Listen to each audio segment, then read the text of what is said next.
Bonjour amis Balance, j'espère que vous allez bien. Je suis ravie de vous retrouver aujourd'hui pour votre tirage des énergies du mois de janvier 2024. On va aller voir la tendance pour vous pour ce tout premier mois de cette nouvelle année que je vous souhaite la plus heureuse et épanouissante possible. Il s'agit d'un tirage général, vous le savez maintenant, donc vous pouvez le compléter avec les vidéos de vos autres signes et avec les projections du premier semestre de l'année 2024. Je vous invite à le faire d'ailleurs parce que vous avez le plus beau tirage de tous les signes. Donc il était vraiment bluffant votre tirage, donc vous pouvez aller le voir ou le revoir, mais dans tous les cas, n'oubliez pas de garder recul, distance et discernement les amis. Alors on y va, les balances, on commence tout de suite. On va prendre une première carte, donc j'ai pas pris d'oracle ce mois-ci, mais les 22 arcanes majeurs du tarot de Marseille, et on va voir lequel va vous accompagner sur ce mois de janvier. Quel arcane, quelle énergie vous accompagne? Et nous avons l'impératrice. Alors, l'arcane de l'impératrice nous parle de communication, mais je la vois ici un petit peu comme si c'était l'arcane de la consultante ou du consultant. Homme-femme, ça n'a pas d'importance. Je pense que c'est comme si vous étiez un peu au centre, que vous vous mettiez vous-même au centre de vos propres préoccupations. Vous voyez ce que je veux dire? Un recentrage sur vous. Je dis ça parce que l'impératrice, pour moi, incarne beaucoup l'énergie de Vénus. Et c'est votre maman, c'est votre planète maîtresse, l'énergie vénusienne, comme celle des taureaux. C'est la planète maîtresse des taureaux également. Donc là, je vois l'énergie de Vénus qui vous accompagne. Donc prendre soin de vous, c'est le beau, c'est le bon, c'est... bon, vous voyez, on est très axé sur son propre bien-être. Donc, il y aura peut-être des décisions à prendre, des ajustements, mais c'est revenir à vous-même. Il y a quelque chose comme ça, un recentrage sur vos propres désirs, sur vos envies, sur votre bien-être au sens large, au sens global du terme, à tous les niveaux. Pour être, le bien-être, c'est global, hein, on se sent bien au niveau du cœur, au niveau de la tête, au niveau du corps, dans son boulot. Bon, alors,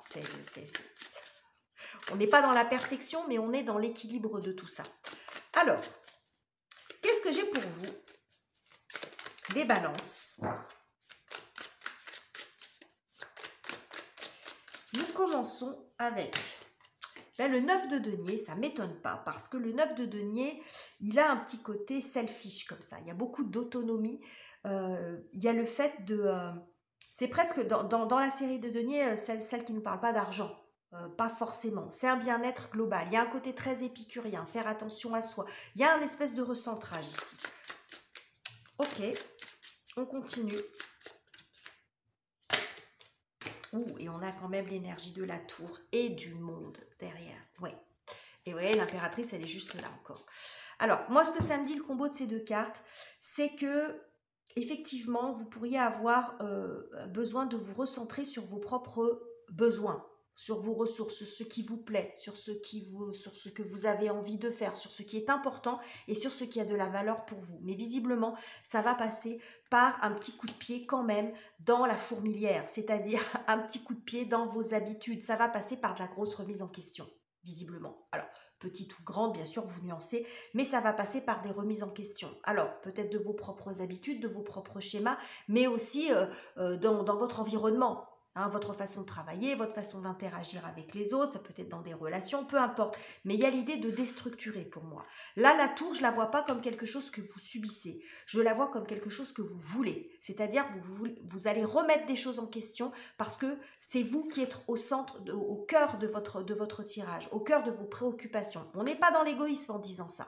Hein, mais c'est peut-être parce que précédemment, vous n'avez pas été très attentif à votre bien-être. Peut-être beaucoup tourné vers les autres ou la tête dans le guidon. On ne prend pas le temps de se préoccuper de ça. Bon, là, visiblement, il y a une forme de recentrage. Mais ça va nécessiter des remises en question et peut-être de mettre fin à un certain nombre de choses. Donc, on va voir comment tout ceci va se déployer, se décliner dans votre tirage, amis Balance. On va aller voir quelles sont les énergies et circonstances en votre faveur. Ce qui vient vous aider ce mois-ci, les amis.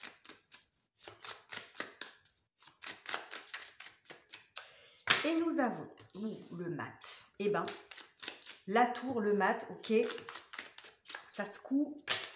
Et l'étoile. Alors, l'étoile vient nettement adoucir tout ça. Alors, et derrière, nous avons la reine de coupe. Mais je suis pas étonnée parce que je vous ai dit du départ que cette impératrice m'apparaissait comme Vénus, hein, sous les traits de Vénus, l'énergie très douce de Vénus qui nous parle d'amour, de sentiments, du prendre soin. Il y a un côté très maman dans l'énergie vénusienne. C'est ce que je retrouve ici avec cette énergie aussi de l'étoile qui est très douce, qui est très apaisante. En fin de compte, ce que je vois ici, c'est qu'il pourrait y avoir vraiment un nouveau chemin. L'énergie du mat, c'est une nouvelle aventure. Vous vous ouvrez à une nouvelle aventure. Alors, c'est pas exclu qu'il y ait quelque chose d'inattendu qui s'ouvre à vous et qui peut provoquer aussi ce déclic. Ça peut aussi être ça. Mais quand on est dans le mat, c'est on clôture quelque chose et on se lance dans une nouvelle aventure. Donc, il peut y avoir aussi une forme d'opportunité. C'est ce qu'on a avec l'énergie de l'étoile, quelque chose de providentiel. Mais ce que je vois surtout, c'est que cette étoile aussi me fait penser beaucoup à l'énergie vénusienne dans le fait de prendre soin de soi, de son bien-être, de sa santé. C'est peut-être une nouvelle voie dans ce sens-là. C'est-à-dire que vous allez remettre en question. Il y a une remise à zéro du compteur pour moi. Alors, provoqué par un événement extérieur, pourquoi pas, mais aussi par une espèce de prise de conscience là. Qu'il y a quelque chose qui est peut-être un petit peu bancal dans votre façon d'agir ou dans vos schémas de pensée ou dans vos habitudes. Et qu'il y a besoin de prendre soin de vous-même aussi. On a ici cette jolie reine de coupe. Hein, où les émotions sont au centre, sont au cœur de ce qui se passe pour vous ce mois-ci. Donc ça peut passer par quand même, ici on voit des remises en question, mais c'est quelque chose de plutôt chouette qui arrive pour vous. Un nouveau chemin, une nouvelle aventure. Ok, quelque chose de providentiel, c'est pas exclu qu'il y ait aussi une nouvelle voie qui s'ouvre devant vous. Mais moi, j'ai l'impression que c'est plus intérieur tout ça. Bon, je ne vais pas me perdre en conjecture, on va continuer. On va voir comment ça va se décliner dans votre tirage. On va continuer, on va voir quel est le défi pour vous. Quelle est la difficulté à dépasser?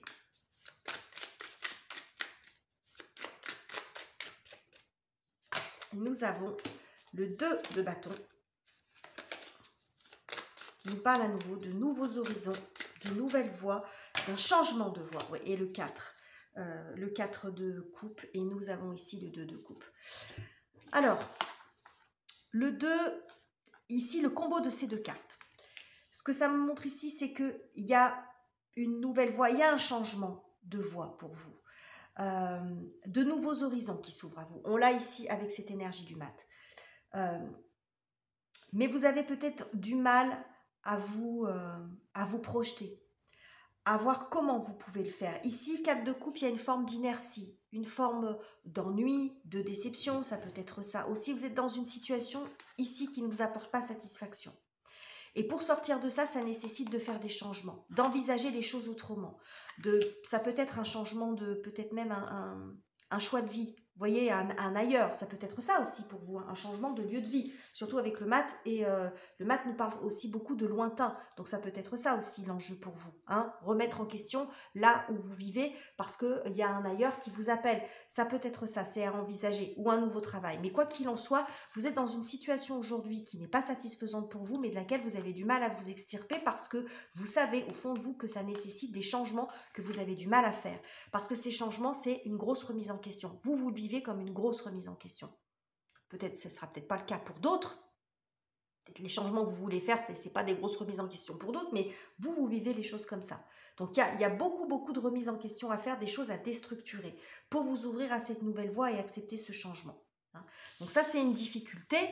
La remise en question, le fait de bouger, de sortir de là, c'est difficile. Vous avez du mal à vous projeter dans un autre mécanisme, dans une autre façon de vivre, une autre façon de faire, ou un autre lieu de vie. Ça peut être aussi ça. Ok. Alors, qu'est-ce que j'ai pour vous? Maintenant, ça, ce sont les énergies générales. Qu'est-ce qui se passe sur le plan relationnel pour vous, les amis? Bon, on n'est pas dans des choses très... On va dire que la carte vraiment la plus intense, c'est celle-ci. C'est ce qu'il va falloir remettre en question, qui est peut-être compliqué pour vous. Mais là, on a quand même des énergies assez douces. Hein. On a l'étoile. Bon, ici, on n'est pas sur un gros challenge. On est plus sur la difficulté à se projeter, la difficulté à agir. Mais on n'est pas dans quelque chose d'empêchant à l'extérieur. Je pense que tout ça, c'est tout ce qui se passe en vous. Donc, on va aller voir justement sur la partie relationnelle, quel que soit le type de relation. Mais ça peut aussi nous donner encore des précisions sur votre état intérieur. Et nous avons 9 de bâton, Et nous avons le 8 de coupe. On la voit, la phase de remise en question. Que ce soit un ressenti profond par rapport à l'ensemble de votre vie, ou que ce soit par rapport à une relation, encore une fois, quel que soit le type de relation. J'ai le sentiment que vous êtes dans une situation dans laquelle vous faites beaucoup d'efforts. Vous faites beaucoup d'efforts. Vous sortez même presque de votre zone de confort. Mais quand on est dans le 9 de bâton, on arrive à saturation. C'est-à-dire que là, on arrive au bout, c'est-à-dire qu'on a donné son maximum. On donne son maximum et là, j'ai l'impression que vous en avez quand même un peu marre. Donc là, le changement, il peut aussi venir ici. Ce qui ne veut pas dire que vous allez vous séparer si vous êtes en couple. Mais vous allez beaucoup plus changer, penser à vous. Donc, il y a un changement d'habitude et un changement de posture. Regardez ce personnage, comme met sa veste, met son chapeau et il s'en va. Donc, selon là où vous en êtes dans votre situation de couple, si vous êtes déjà vraiment dans une situation de crise, c'est possible que ça aboutisse à ça. Mais ce n'est pas certain. Parce que là, on est plus dans le ressenti. Là, vous en avez marre. Vous avez besoin de vous consacrer un petit peu plus à vous. C'est ce que je vous ai dit ici. 8, 9. Donc là, c'est le 9 de denier, c'est pas le 9 de coupe. Mais le 9 de coupe, c'est ça. Le 9 de coupe, c'est la satisfaction personnelle. Ici, là où vous en êtes, vous en avez marre. Vous en avez marre de faire des efforts. Peut-être de beaucoup donner et de pas suffisamment recevoir en retour. Ça peut être ça. Et encore une fois, tout dépend du type de relation. Ici, il y a le fait de s'accrocher. Peut-être que vous êtes beaucoup accroché, vous avez du mal à bouger. C'est ce qu'on avait ici déjà avec le 4 de coupe. Il y a quelque chose de stagnant, de figé. Bon, ça passe déjà, là, c'est pas un départ, comment dirais-je, vous en avez ras-le-bol, mais dans l'ordre du ressenti. Ça ne veut pas dire que vous quittez vraiment la personne. C'est pas forcément ce que je vois. Mais c'est que vous allez dire, bon, j'arrête de faire des efforts, de fonctionner comme je fonctionne et je vais penser un peu plus à moi. C'est-à-dire que dans toute la charge de ce que je fais, je vais aussi faire des choses pour moi et pas que pour les autres. Pas que pour ma famille, pas que pour mes amis, pas que pour mes enfants ou mon conjoint ou que sais-je. Ou pour l'association dans laquelle je m'investis, etc. ou mes collègues. Je vais faire aussi des choses pour moi, je vais penser à moi, mais c'est ce qu'on nous a dit dès le départ et c'est ce qu'on a ici avec cette énergie de Vénus. Donc on voyait, hein, espèce de volte-face là, hein. Je fais tout ça, j'en ai marre, je pose tout et je pense à moi. Il y a de ça. Donc ça nécessite certainement de changer certaines de vos habitudes ou des habitudes que d'autres ont prises à votre égard. Qu'est-ce qui se passe sur la partie professionnelle, les amis? Petit coup de gueule, là, peut-être les balances, hein, petit coup de ras-le-bol. On change les choses. Je vous ai dit, hein, le coup de pied dans la fourmilière, ça peut être ça. Et nous avons, alors, la roue de fortune, donc le changement, le mouvement, le déclic aussi peut-être. Et nous avons le 7 de coupe. Ok, et en d'autres decks, nous avons le valet de bâton. Valet de bâton, as de bâton. Bon, alors il se peut que pour vous, sur cette partie professionnelle, si ça ne résonne pas sur ce plan-là, il peut y avoir effectivement un nouveau chemin qui s'offre à vous, c'est ce qu'on avait, ou des envies d'ailleurs. Bon, là, il y a un changement, il y a un changement de cycle, il y a un mouvement, ça peut être aussi un mouvement physique, un départ. Mais on voit que vous doutez. On a toujours quand même, vous voyez, ces deux personnages, je trouve qu'ils se ressemblent dans la posture. C'est-à-dire que lui, il s'ennuie et elle, ce personnage-là est dans la confusion. Il y a un manque de certitude, vous n'êtes pas sûr.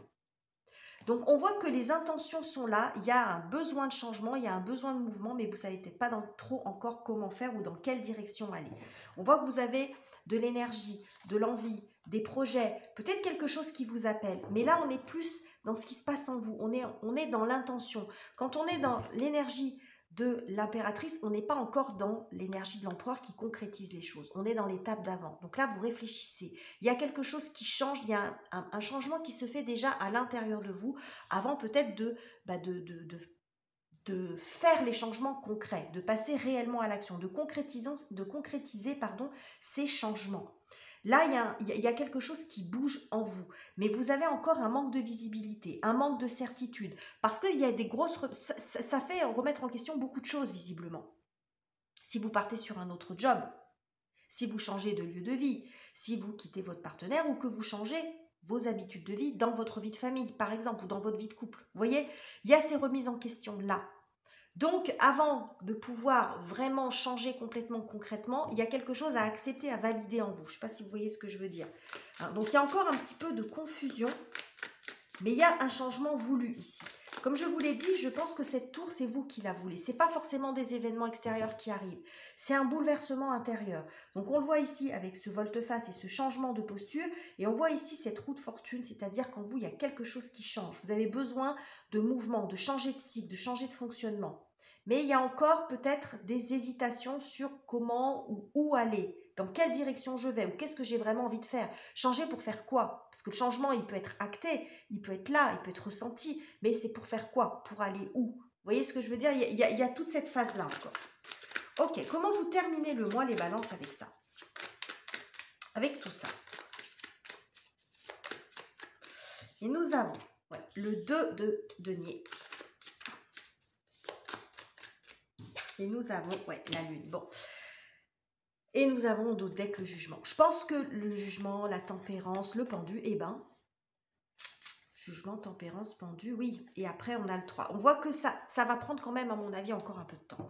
Ce que je vois ici, c'est que sur cette fin de mois, à mon avis, vous allez être encore dans une recherche de compromis, d'équilibre, ou peut-être un pied d'un côté, un pied de l'autre. Il y a une forme d'hésitation. Vous allez être, à mon avis, dans une situation d'entre-deux. C'est-à-dire que vous n'êtes pas encore, c'est ce que je vous ai dit, il y a toute une phase à intégrer, un changement à accepter avant que ça passe, que ça se concrétise vraiment, que ça soit visible, que vous preniez des décisions fermes. Il y a un changement peut-être de comportement déjà à avoir. Et donc là, on voit cette phase d'entre-deux. Pour moi, ça ne sera pas bouclé sur la fin du mois de janvier, parce qu'il y a tout un travail intérieur à faire d'abord. Je pense qu'avec cette énergie de la Lune, il peut y avoir encore une forme d'hésitation, d'un manque de clarté, mais c'est ce qu'on a vu aussi déjà précédemment, un manque de clarté, encore une forme d'hésitation sur la direction à prendre, sur le comment faire, sur ce que vous voulez faire, etc., sur les objectifs. Il ne serait pas étonnant que vous ayez besoin d'un mois supplémentaire, d'une lunaison supplémentaire. Voilà, un mois supplémentaire, c'est ce que nous annonce la Lune ici. C'est comme ça que je le perçois. Alors peut-être que pour certains d'entre vous, ça sera même encore plus que ça. Mais il y a au moins un mois avant de passer encore une étape. Parce qu'on voit que bon, là, il y a le jugement qui arrive. Le jugement, c'est la renaissance, mais c'est aussi le bilan. C'est qu'est-ce que je garde dans ma vie, qu'est-ce que je ne garde pas. Voilà, qu'est-ce que je garde dans mes bagages et de quoi je me déleste. Donc, il y a beaucoup de ça dans votre tirage. Mais c'est tout un travail intérieur. Donc, je pense que sur la fin du mois de janvier, tout ça ne sera pas bouclé. Et il est bien possible qu'il vous faille encore un temps supplémentaire pour faire le point, pour faire le tri, pour vous mettre au clair avec vous-même, avec ce que vous avez envie de faire. Donc, peut-être encore un mois d'attente, encore un mois d'instabilité pour vous, les balances. Mais c'est un changement qui est très positif pour vous. Seulement, ce type de changement, on n'est pas au pays des licornes et des fées sur cette chaîne, vous le savez. Moi, je ne vais pas vous vendre du rêve à tout barzingue tous les mois. Ce sont des tendances. Bon, quand on est dans des phases de changement et de remise en question, ça ne se fait pas comme ça. On peut en avoir profondément envie, mais il n'en reste pas moins que les choses mettent du temps à se mettre en place. Un mois, c'est très court. Donc voilà les messages que j'avais pour vous, les balances. J'espère que ce tirage vous aura plu. N'hésitez pas à commenter, liker, vous abonner si ça n'est pas encore fait. Je vous quitte ici, je vous embrasse chaleureusement les amis et on se retrouve très bientôt pour de nouveaux tirages.